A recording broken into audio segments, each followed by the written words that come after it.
भारत ने अंतरिक्ष क्षेत्र में खाड़ी देश संयुक्त अरब अमीरात के साथ अपने संबंधों को मजबूत करने और इसे नई ऊंचाइयों पर ले जाने में रुचि व्यक्त की है।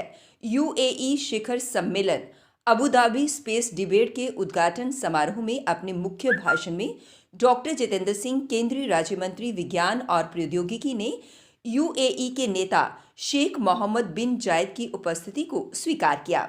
उन्होंने प्रधानमंत्री नरेंद्र मोदी की ओर से उन्हें और संयुक्त अरब अमीरात के लोगों को बधाई दी, क्योंकि वे अपना राष्ट्रीय दिवस मना रहे हैं। उन्होंने 2017 के बाद से अंतरिक्ष क्षेत्र में दोनों देशों के बीच बढ़ते संबंधों का उल्लेख किया, जब अमीरात ने पहली बार नैनो सैटेलाइट नाइक 1 लॉन्च किया था। भारतीय अंतरिक्ष अनुसंधान संगठन यानी इसरो ध्रुवीय उपग्रह प्रक्षेपण यान पर सवार हुआ। फाइनेंशियल एक्सप्रेस ऑनलाइन ने पहले बताया कि पीएसएलवी ने 36 उपग्रह लॉन्च किए थे और विकासशील और विकसित देशों के उपग्रह थे। And although Prime Minister Modi couldn't attend it due to some unavoidable reasons, he has deputed me and I stand before you to address this august gathering on his behalf. May I also take this opportunity, ladies and gentlemen, to extend greetings on behalf of Prime Minister Modi, on my own behalf and on behalf of my countrymen, to the people of UAE on the occasion of the celebration of 51 years of the formation of this great country. As a country guided by the vision of its illustrious leaders, it also has a glorious future. Another laudable achievement of the UAE this year is the completion of the silver jubilee of its space odyssey with several golden milestones. Among the several pioneering initiatives of His Highness Sheikh Mohammed bin Zayed is the Abu Dhabi space debate, which reflects his commitment and his vision for the space sector.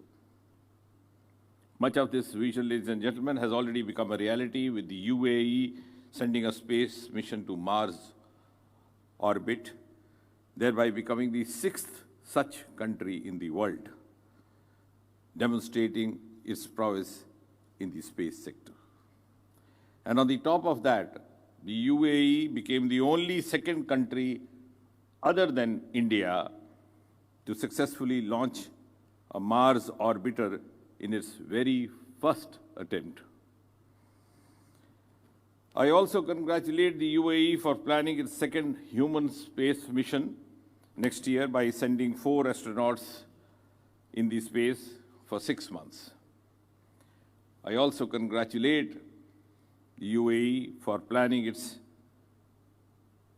human mission and at the same time the launch of Rashid rover, the UAE's moon mission, in very near future, and creation of the space fund, which are some of the milestones reflecting the commitment and determination of the UAE to excel in the space sector. These are, ladies and gentlemen, indeed big accomplishments, and I'm happy to share that India's active space partnership with the UAE dates back to the year 2017, when our PSLV launched UAE's first nanosatellite NAIF 1, meant for collecting environmental space data. Development of space sector is one of the priority areas for the leaders of both India as well as UAE. India started its space journey 7 decades ago, and as President Isaac was mentioning, we have sought to make a mark in that sector. We started from a scratch, and it is today acknowledged as one of the leading space powers in the world. A highlight of this space journey of India has been our thrust on indigenous development through dedication and hard work of our scientists, guided by the commitment of our leaders, which Prime Minister Modi keeps reiterating as Atmanirbharta, or an Atmanirbhar Bharat, a self-reliant India. The Indian space industry today is renowned across the globe primarily for 2 reasons: A, the reliability; B, the economy. India is proud to have the maximum success ratio in the world for its flagship space launching vehicle, Polar Satellite. The launch vehicle, or PSLV, just a few weeks back, India's PSLV launched as many as 36 satellites, including for countries from both the developed as well as the developing world. The list of achievements of India's space industry is quite long. The Indian Space Research Organization, or the ISRO as it's popularly known, has launched more than 100 satellites so far and has immense in-house satellite building capabilities for GSAT, Earth observation satellites, space-based satellite navigation systems, etc. India has also developed its own GPS, which we call the Indian Regional Navigation Satellite System, or IRNSS to abbreviate. Besides the successful launch of India's Mars orbiter mission in the year 2013, India has twice attempted to send its mission to the moon, known as Chandrayaan-1 and Chandrayaan-2. The third satellite mission to the moon, namely Chandrayaan-3, will be launched next year.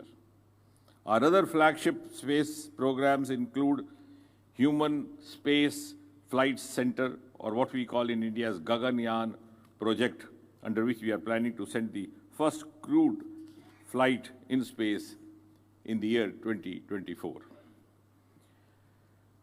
Ladies and gentlemen, it gives me pleasure to mention over here that the indigenously developed space sector of India and the fast-growing space sector of the UAE have a lot of complementarities that can be harnessed, can be shared, can be supplemented. The commitment of both the countries to abide by the international laws and regulations in use of the outer space brings both the countries together to work for a better and a more sustainable space industry in the times to come. We want to ensure that the space remains a sector to serve our shared humanity, or as President Isaac was mentioning, to serve the cause of the earth. It is important to bring all the stakeholders together to discuss and deliberate about the space.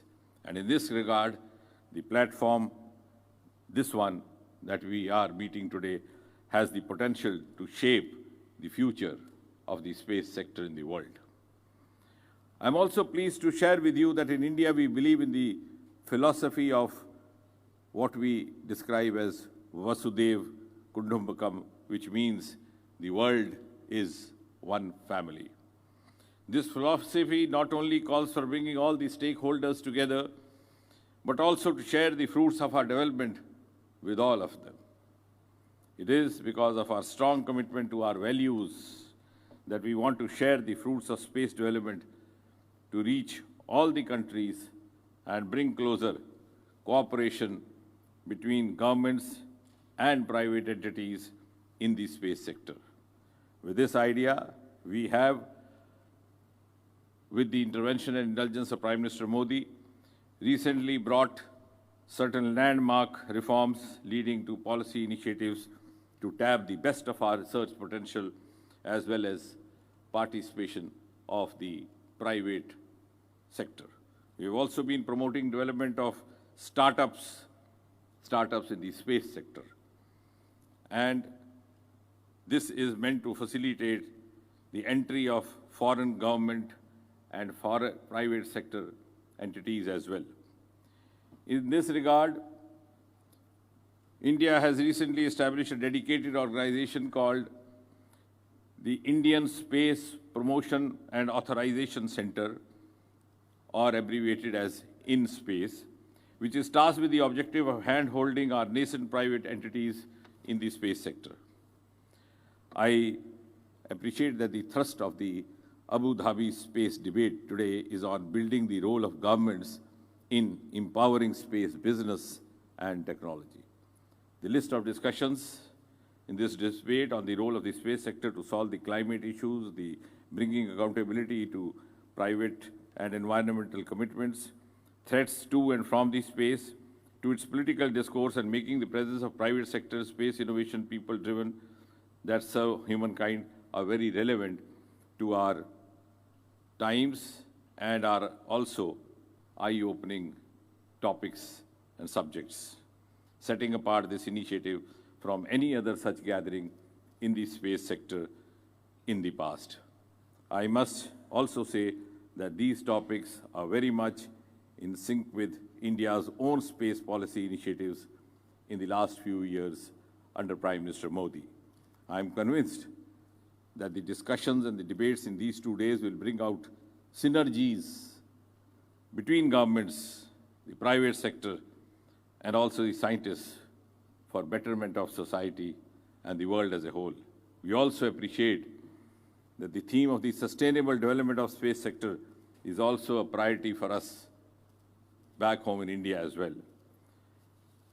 And before I conclude, let me reiterate over here that as a key global player in the space sector, India is keen to take its space cooperation with the UAE to the newer heights and to make maximum use of this august gathering today. I'm also confident that the Abu Dhabi space debate will grow in stature in the years to come and become a preeminent platform for discussions in space-related matters and also take India-UAE space cooperation into an entirely different and a much higher spatial orbit.